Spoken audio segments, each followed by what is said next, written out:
अस्सलाम वालेकुम students pharmacy technician pharmacology unit 3। आज हमने ऑटोनोमिक नर्वस सिस्टम के बारे में पढ़ना है। इससे प्रीवियस लेक्चर में जो हमने पढ़ा है कुछ इस ऑटोनोमिक नर्वस सिस्टम के बारे में। चले शॉर्ट डेफिनेशन में इसकी बता देता हूँ कि ऑटोनोमिक नर्वस सिस्टम एक ऐसा नर्वस सिस्टम है जो कि हमारे इनवॉलंटरी फंक्शंस को जो है वो कंट्रोल किए हुए है, जैसा कि हमारी ब्रीदिंग रेट है, इस तरह डाइजेशन है, यूरिनरी सिस्टम है और हार्ट रेट है। यानी ऐसे फंक्शंस जो कि हमारे इरादे के ताबे नहीं हैं, इनवॉलंटरी एक्शंस हैं, उनको ये कंट्रोल करता है। तो स्टूडेंट्स, ऑटोनोमिक नर्वस सिस्टम की आज हमने शॉर्ट एनाटॉमी के बारे में समझना है कि इसमें इफरेंट न्यूरॉन्स किसको कहते हैं, एफरेंट न्यूरॉन किसको कहते हैं, प्री साइनेप्टिक नर्व क्या है, पोस्ट साइनेप्टिक नर्व क्या है। उसके बाद कुछ टर्म्स हैं यहाँ पे, प्री गैंग्लियोनिक न्यूरॉन्स क्या है, पोस्ट गैंग्लियोनिक न्यूरॉन्स हैं, इनके बारे में स्टूडेंट्स जानते हैं। सबसे पहले स्टूडेंट्स यहाँ पे जो टर्म इस्तेमाल हुई है इस नर्वस सिस्टम में, सबसे पहले इफरेंट न्यूरॉन्स हैं। इफरेंट न्यूरॉन्स स्टूडेंट्स ये याद रहे कि ऑटोनोमिक नर्वस सिस्टम के ऐसे न्यूरॉन्स हैं।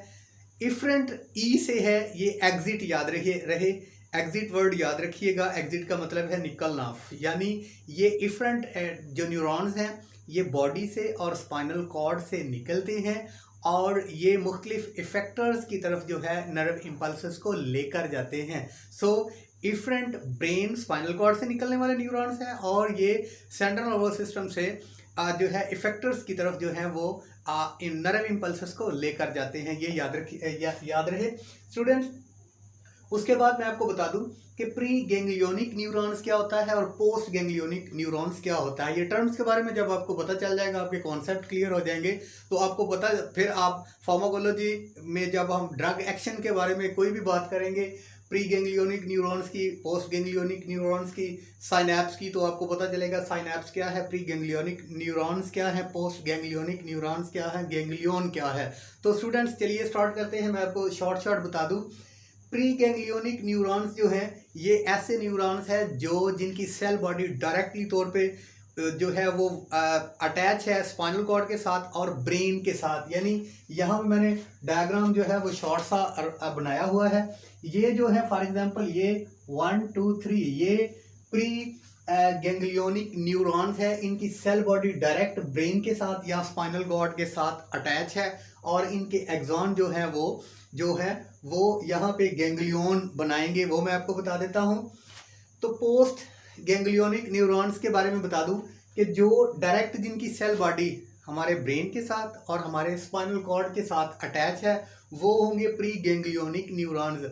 और स्टूडेंट्स, पोस्ट गैंग्लियोनिक न्यूरॉन्स उनके दूसरे उनके साथ जहाँ पे गैंग्लियन बना हुआ है वहाँ पे अटैच, उनके एक्सॉन के साथ अटैच जो है, जो इसके बाद के नर्व सेल्स होंगे वो इनके एक्सॉन के साथ अटैच हैं इनके साइनैप्स के ज़रिए, तो वो स्टूडेंट्स कहलाएंगे पोस्ट गैंग्लियोनिक न्यूरॉन्स।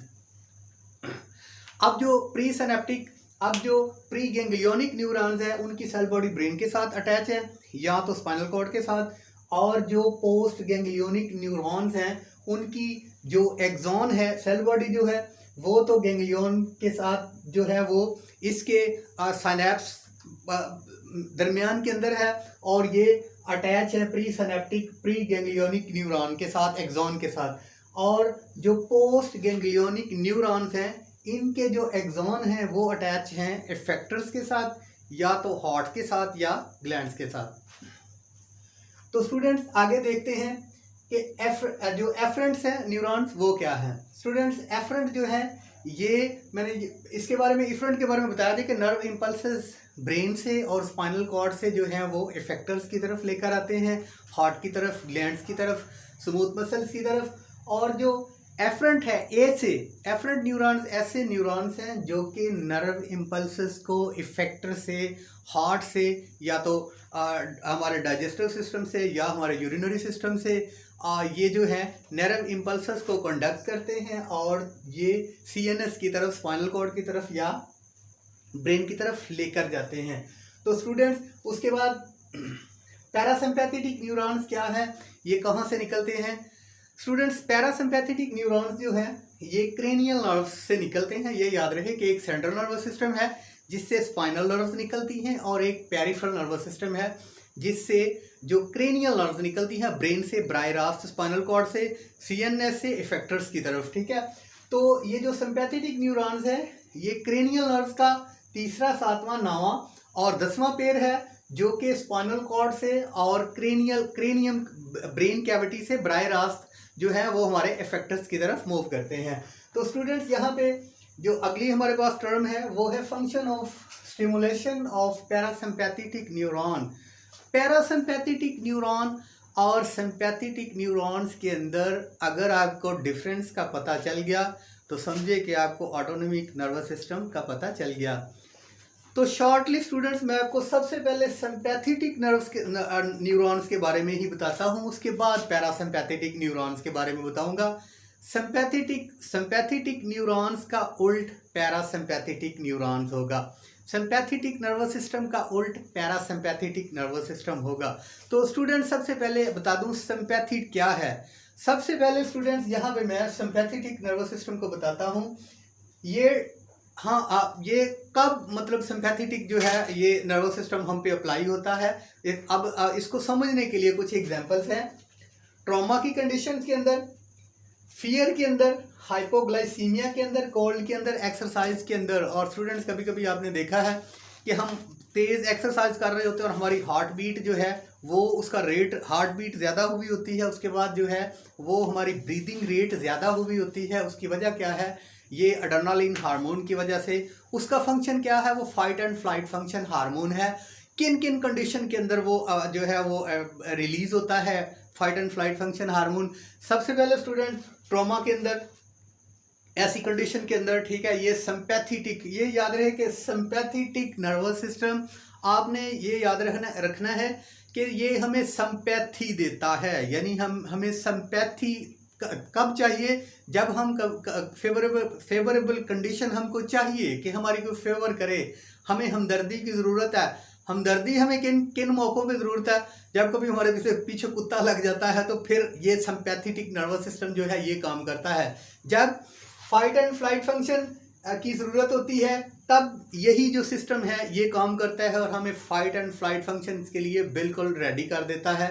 यानी एड्रेनालिन की सिक्रेशन की वजह से हमारी बॉडी जो है उसमें हार्ट बीट ज़्यादा हो जाती है। उसके बाद जो हमारा रेस्पिरेशन का रेट है वो ज़्यादा हो जाता है। उसके बाद स्टूडेंट्स आपको बता दूं, जब कभी ट्रॉमा की कंडीशन होती है तो उस वक्त भी ये सिंपैथी शो करता है। एड्रेनालिन हार्मोन, जो है एड्रेनालिन, नॉर एड्रेनालिन, तो हमें ये सिंपैथी देता है, हार्ट बीट ज़्यादा कर देता है और उसके बाद हमारी जो है ब्रीदिंग रेट बहुत ज़्यादा करता है। फियर के अंदर जब हमें कभी डर खौफ होता है तो एकदम से हमारे दिल की धड़कन तेज़ हो जाती है और ये क्या है कि ये एड्रेनालिन हार्मोन की वजह से होता है। उसके बाद स्टूडेंट हाइपोग्लाइसीमिया है, जब हमारी बॉडी के अंदर ग्लूकोज का लेवल कम हो जाता है तो ये हार्मोन रिलीज होके हमें जो है वो सिंपैथी देता है ताकि जो कंडीशन हंगामी है उससे निपटा जा सके। स्टूडेंट्स कोल्ड की सूरत में भी, एक्सरसाइज की सूरत में भी आपको बता दिया। एक वर्ड हमेशा याद रहे सिंपैथेटिक नर्वस सिस्टम के बारे में या सिंपैथेटिक न्यूरॉन्स के बारे में, इनके फंक्शंस के बारे में स्टूडेंट, फाइट एंड फ्लाइट। ये जो सिंपैथेटिक नर्वस सिस्टम है ये हमेशा हमें फाइट एंड फ्लाइट इफेक्ट देगा, ठीक है। किसी भी इमरजेंसी से निपटने के लिए fight and flight function hormone adrenaline sympathetic nervous system की साइन है। उसके बाद स्टूडेंट्स अब चलते हैं जो है वो हम पैरासिम्पैथेटिक नर्वस सिस्टम की तरफ। याद रहे कि सिंपैथेटिक नर्वस सिस्टम के अंदर फाइट एंड फ्लाइट फंक्शंस जो है वो हमें एक्शन मिलता है, जबकि स्टूडेंट्स पैरासिम्पैथेटिक नर्वस सिस्टम के अंदर हमें इसका उल्ट मिलता है। यानी जो सिंपैथेटिक नर्वस सिस्टम के अंदर इफेक्ट मिला है उसको नॉर्मल करने के लिए जो है वो पैरासिम्पैथेटिक नर्वस सिस्टम काम करेगा।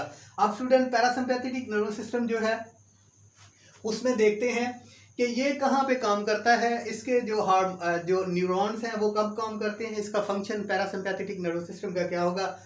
उसका फाइट एंड फ्लाइट फंक्शन है, इसका रेस्ट एंड डाइजेस्ट है।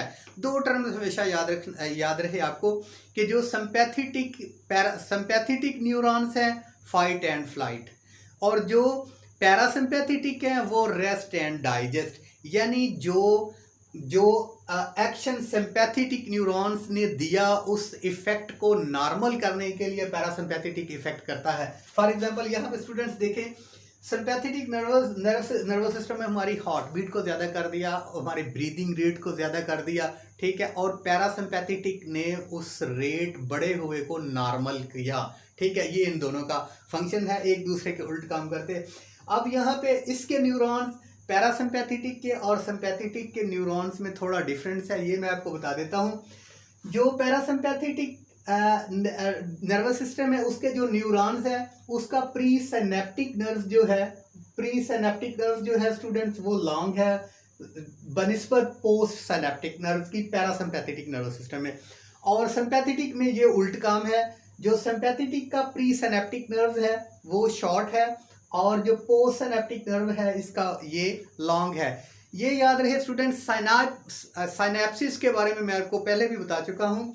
जब एक प्री सिनेप्टिक नर्व और पोस्ट सिनेप्टिक नर्व आपस में करीब करीब हैं, अब ये आपस में जुड़े हुए नहीं होते, इनमें गैप होता है, उस गैप को स्टूडेंट्स कहते हैं साइनेप्स। हमेशा याद रहे, साइनेप्स दो नर्व सेल्स जो हैं, जब एक की सेल बॉडी और दूसरे का एक्सॉन आपस में जुड़े बगैर थोड़ा गैप रख लें या गैप जो होगा उन दोनों नर्व सेल्स के दरमियान, उसको कहेंगे साइनेप्स। स्टूडेंट्स, ये था आज का हमारा लेक्चर ऑटोनोमिक नर्वस सिस्टम के बारे में। इससे इसका जो नेक्स्ट पार्ट होगा वो अगले लेक्चर में इंशाल्लाह हम डिस्कस करेंगे। बहुत शुक्रिया, अस्सलाम वालेकुम।